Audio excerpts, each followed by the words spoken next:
What if your favorite food survived collapsing empires? What if it traveled through war, trade, and revolution? And today, you order it in under 3 minutes. This is the evolution of food. Long before drive-thrus glowed, minced meat sizzled over campfires. Nomadic riders across Central Asia carried chopped horse meat beneath saddles. The meat softened from constant motion and body heat. By the 13th century, Mongol horsemen swept across Eurasia relentlessly. Their empire stretched from China to Eastern Europe. Amid conquest, portable food became military necessity. Minced meat required no elaborate cooking equipment. It traveled easily and cooked quickly over open flames. Centuries later, merchants carried similar preparations westward. In the bustling port of Hamburg, sailors encountered seasoned minced beef. The Hamburg steak became popular among dock workers and travelers. During the same era, Europe trembled from revolution and war. In 1789, the French Revolution shattered monarchies and redrew ideologies. Crowds stormed the Bastille while pamphlets reshaped political imagination. Amid collapsing thrones, ordinary people still needed affordable sustenance. Simple minced beef patties filled bellies during uncertain transitions. The industrial 19th century accelerated urban life dramatically. Steamships connected Hamburg to New York's crowded harbor. German immigrants carried recipes across the Atlantic Ocean. In American cities, chopped beef met new bread traditions. Street vendors began serving Hamburg steaks between sliced loaves. A transformation quietly waited at the crossroads of migration. The humble patty sensed destiny approaching across smoky grills. By the late 19th century, America pulsed with industry. Factory whistles dictated schedules, and hunger struck predictably. At fairs and markets, vendors needed quick, handheld meals. Some claim the sandwiching of beef happened at county fairs. Others point to lunch wagons serving hurried workers. The exact inventor remains debated among historians. Yet by 1904, the St. Louis World's Fair showcased patties widely. Crowds marveled at machinery, electricity, and edible novelties. The hamburger fit perfectly into modern spectacle culture. Buns absorbed juices and kept fingers relatively clean. Railroads spread both beef and wheat across vast distances. Chicago's meatpacking industry standardized ground beef production. Refrigerated rail cars preserved freshness during cross-country transport. Urbanization demanded food that matched accelerating lifestyles. The hamburger responded with efficiency and portability. It no longer belonged solely to immigrants. It became distinctly American without abandoning European ancestry. Restaurants began advertising Hamburg steak sandwiches proudly. Cookbooks mentioned chopped beef patties increasingly often. The food's identity shifted from ethnic specialty to national staple. It symbolized industrial confidence and frontier abundance simultaneously. As the 20th century dawned, larger transformations loomed ahead. Chains and corporations prepared to reshape its destiny dramatically. The 20th century transformed the hamburger into corporate icon. White Castle opened in 1921, standardizing small, square patties. Clean white buildings reassured customers about meat safety. Mass production principles entered the kitchen decisively. After World War II, suburban expansion reshaped American dining. Automobiles created demand for roadside restaurants. Drive-ins flourished along expanding highway systems. In 1940, two brothers opened a small stand in California. That stand eventually became the global force known as McDonald's. Assembly line cooking reduced waiting times dramatically. Golden arches rose like edible monuments of capitalism. Television advertising turned burgers into cultural celebrities. Portion sizes expanded as prosperity increased. Nutritional debates later challenged this triumphant expansion. Yet the hamburger adapted to criticism repeatedly. Gourmet chefs reclaimed it with artisanal ingredients. Plant-based alternatives now mimic its structure convincingly. You think I'm just fast food wrapped in paper?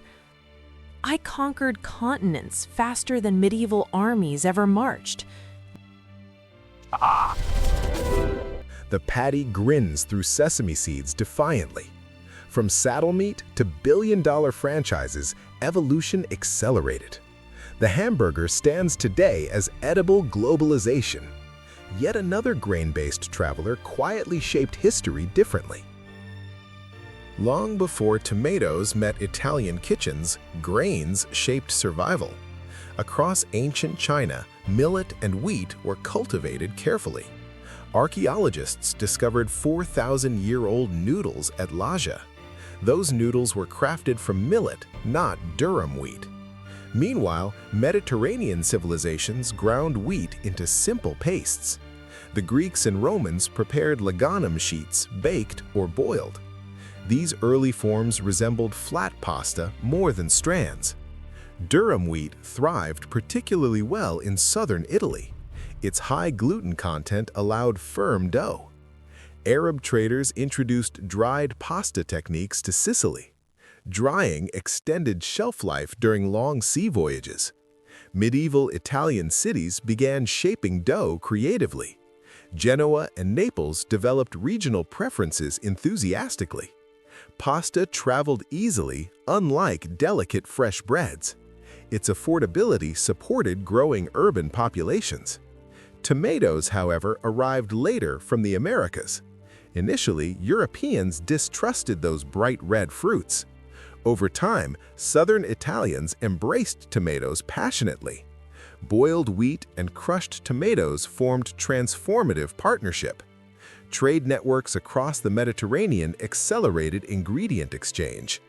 Pasta slowly became associated with Italian identity. Its story intertwined with exploration and agricultural adaptation. Soon, it would leave Italy as confidently as explorers once had. By the Renaissance, Italian merchants dominated Mediterranean commerce. Dried pasta filled cargo holds bound for distant ports. Naples became famous for street vendors selling macaroni. Travelers described locals eating pasta with bare hands. The 18th century saw specialized pasta factories emerging. Mechanical presses increased production efficiency significantly. Different shapes reflected regional traditions and sauces. In 1889, a pivotal cultural moment occurred in Naples. Queen Margherita visited and tasted a patriotic dish. Chef Rafael Esposito honored her with tomato, mozzarella, and basil.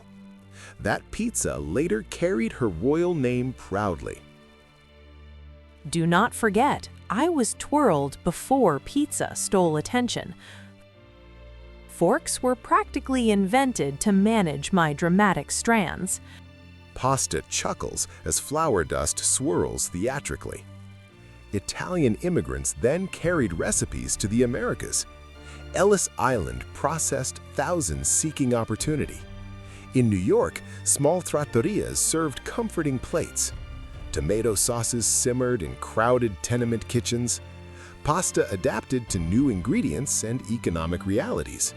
Canned tomatoes and industrial flour altered textures slightly, yet its emotional symbolism remained deeply Italian. Soon, it would transform again under global capitalism. The 20th century industrialized pasta on unprecedented scale.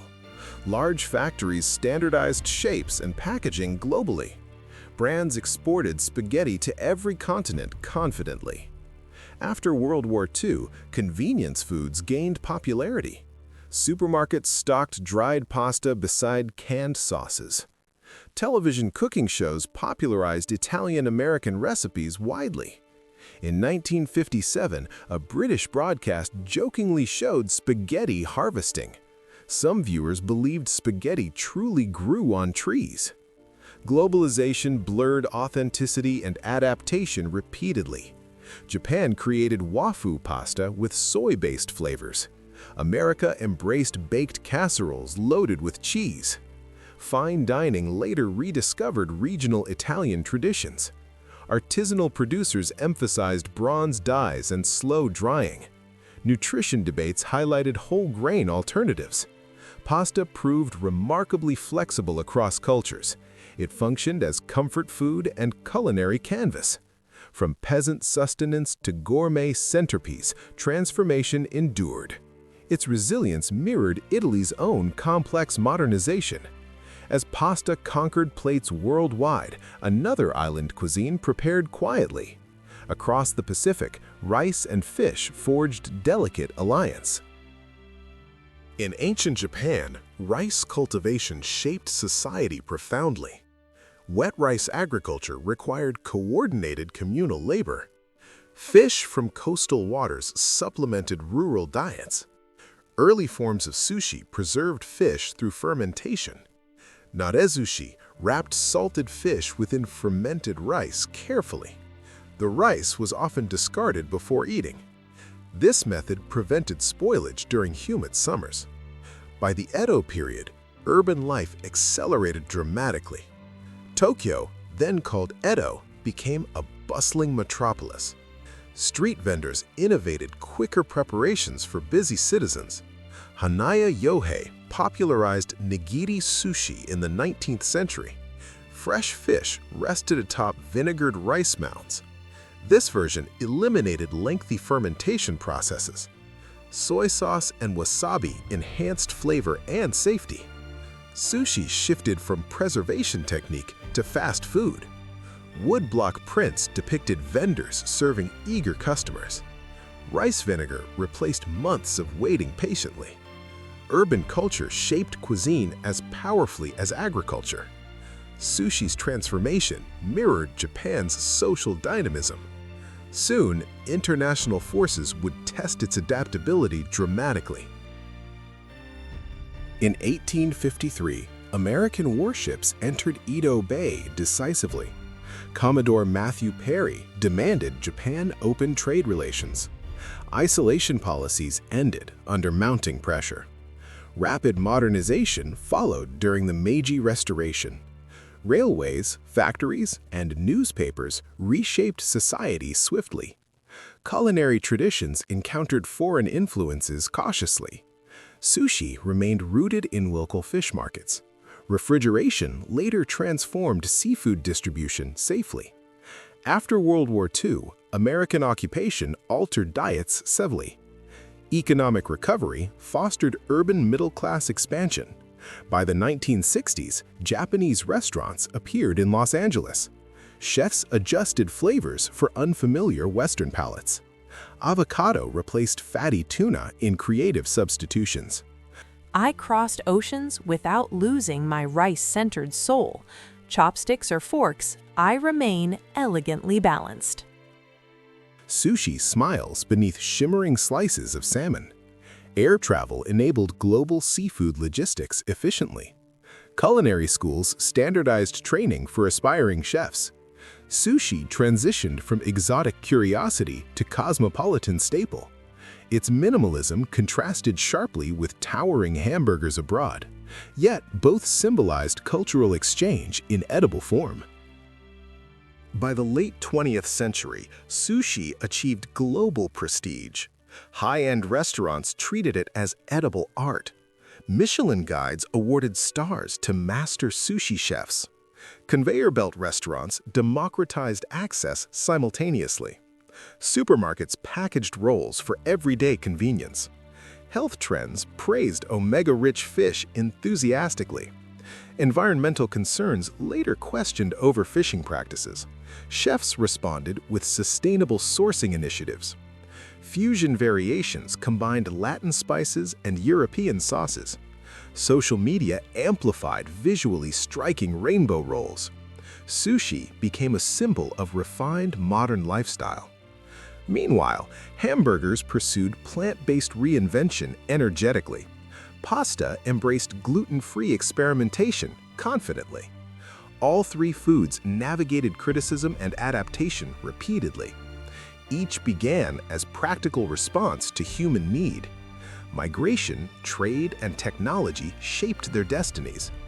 Empires rose and fell around simmering pots. Revolutions erupted while dough dried patiently. Warships opened harbors as rice seasoned quietly. Food evolves alongside humanity's restless ambition. On your next bite, remember centuries whispering beneath flavors. History lives deliciously between buns, strands, and grains.